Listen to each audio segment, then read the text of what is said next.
Bismillahirrahmanirrahim. Assalamualaikum warahmatullahi wabarakatuh. Alhamdulillahirabbil alamin. Hamdan katsiran thayyiban mubarakan fi kama yuhibbu rabbuna wa yarda. Asyhadu an la ilaha illallah wahdahu la syarika lahu wa asyhadu anna Muhammadan abduhu wa rasuluh. Sallallahu alaihi wa ala alihi wa sahbihi wa tabi'in wa tabi'in wa man tabi'ahum bi ihsanin ila yaumiddin. Ikhwani fillah rahimani wa rahimakumullah. Barakallahu fikum. Alhamdulillah di kesempatan kali ini kita bisa bertemu kembali.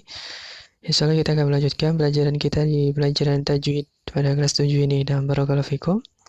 Mudah-mudahan kalian semuanya selalu dalam keadaan sehat, selalu dalam keadaan semangat belajar, belajar agama kita, agama Islam yang mulia ini, dan barakallahu fikum. Allahumma inni as'aluka ilman nafi'an wa rizqan thayyiban wa amalan mutaqabbalan. Baik, pada kali ini kita akan melanjutkan pelajaran kita di pelajaran yang ketiga ya, nanti setelah kita pelajari pelajaran 1 dan 2 tentang ilmu tajwid dan juga tentang al-lahn, yaitu kesalahan ketika membaca Al-Quran. Sekarang yang ketiga adalah tentang bacaan isti'adah dan basmalah. Nah,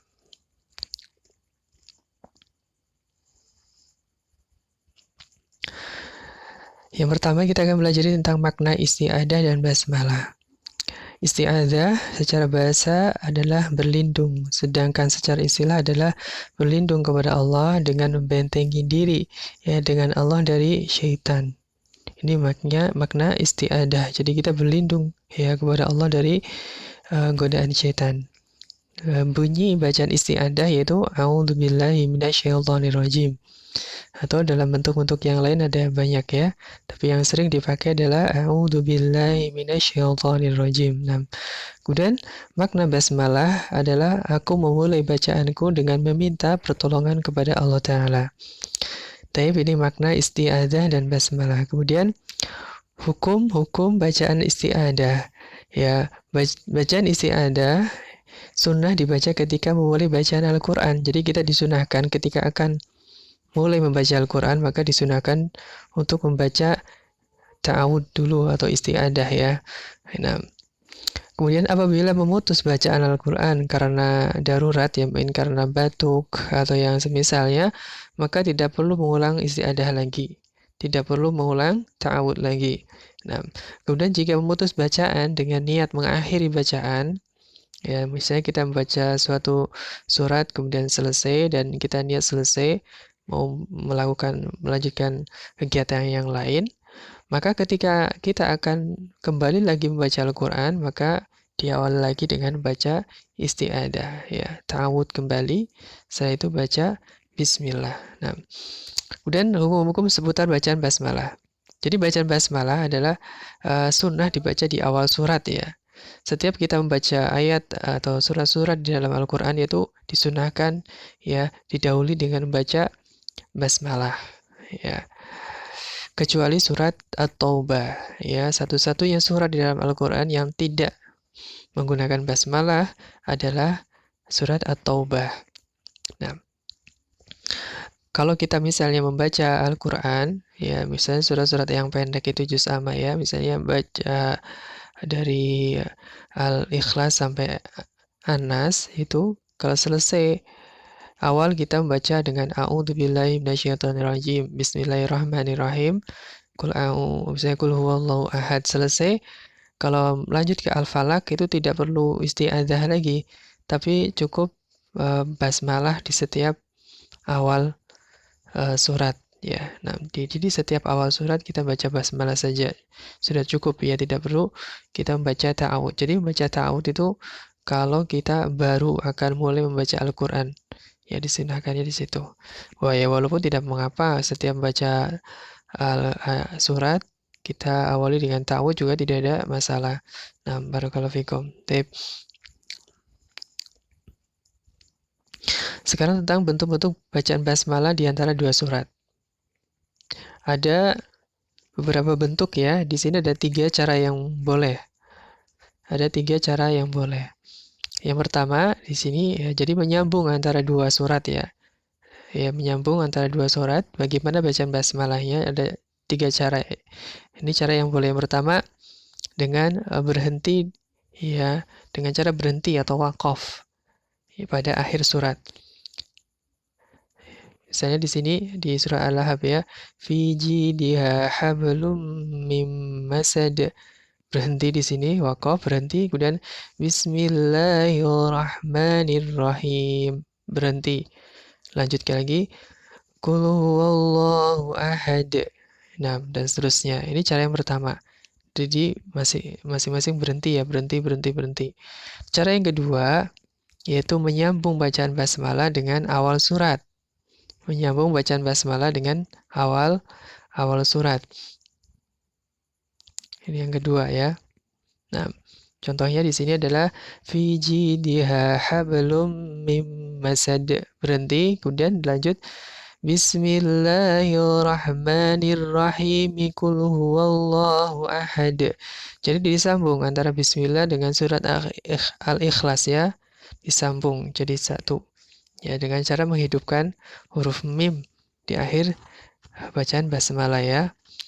Bismillahirrahmanirrahim. Qul huwallahu ahad. Nah, ini cara yang kedua. Kemudian cara yang ketiga di sini yang ketiga adalah, maaf ini nggak bisa tampil semua ya.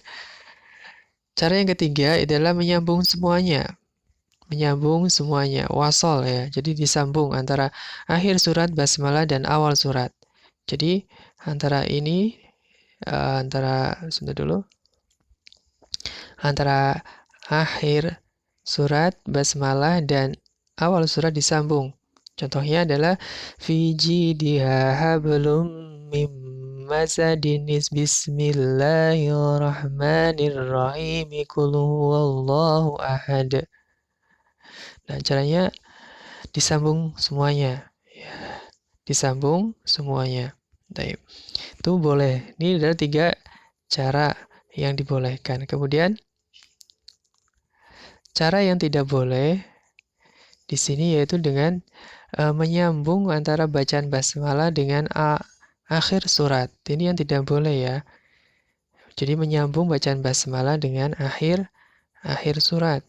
Karena basmalah itu dijadikan untuk awal surat, tapi di sini disambung dengan akhir surat. Ini yang tidak boleh. Contohnya adalah fi jidha hablum mim masadi bismillahirrahmanirrahim.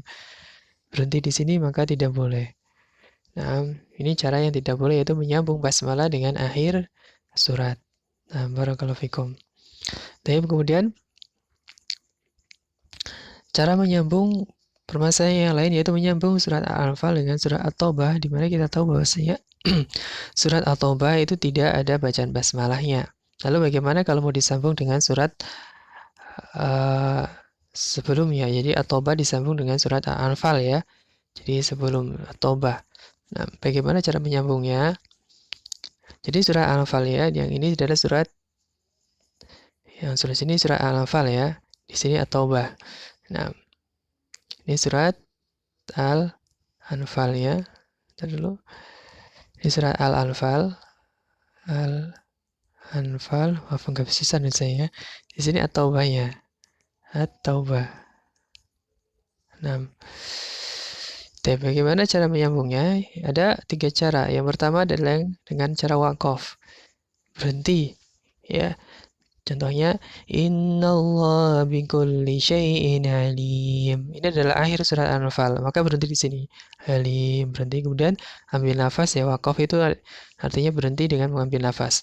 Kemudian, Bara'atum minallahi wa rasulih. Dan seterusnya. Ini cara yang pertama. Cara yang kedua dengan cara sakta. Sakta yaitu berhenti sejenak tanpa mengambil nafas. Contohnya, Innallaha bikulli syai'in alim. Bara'atum minallahi wa rasulih. Nah, gitu. Jadi dengan cara sakta, biasanya sakta ditulis dengan huruf sin kecil. Ya, yaitu berhenti sejenak tanpa mengambil nafas. Nah, kemudian cara yang ketiga ya dengan cara wasol atau disambung. Disambung semuanya. Disambung antara akhir surat Al-Anfal dengan awal surat At-Taubah. Disambung. Contohnya, Innallah ya. Ini garisnya kebalik ini ya. Innallaha bikulli syai'in alimum bara'atum minallahi wa rasulih. Ya, jadi ini disambung ya, disambung. Fan ini harusnya ini di depan dulu ya. Innallaha bikulli syai'in alimun bara'atum minallahi wa rasulih. Nah, begitu. Caranya dengan cara wasol ya. Jadi ada 3 bentuk. Cara menyambung surat Al-Anfal dengan surat At-Taubah. Tapi barakallahu fikum. Mudah-mudahan bisa dipahami ya tentang pembahasan masalah bacaan isti'adah dan basmalah. Wallahu ta'ala alam. Subhanakallahumma bihamdika asyhadu an la ilaha illa anta astaghfiruka wa atubu ilaik. Assalamualaikum warahmatullahi wabarakatuh.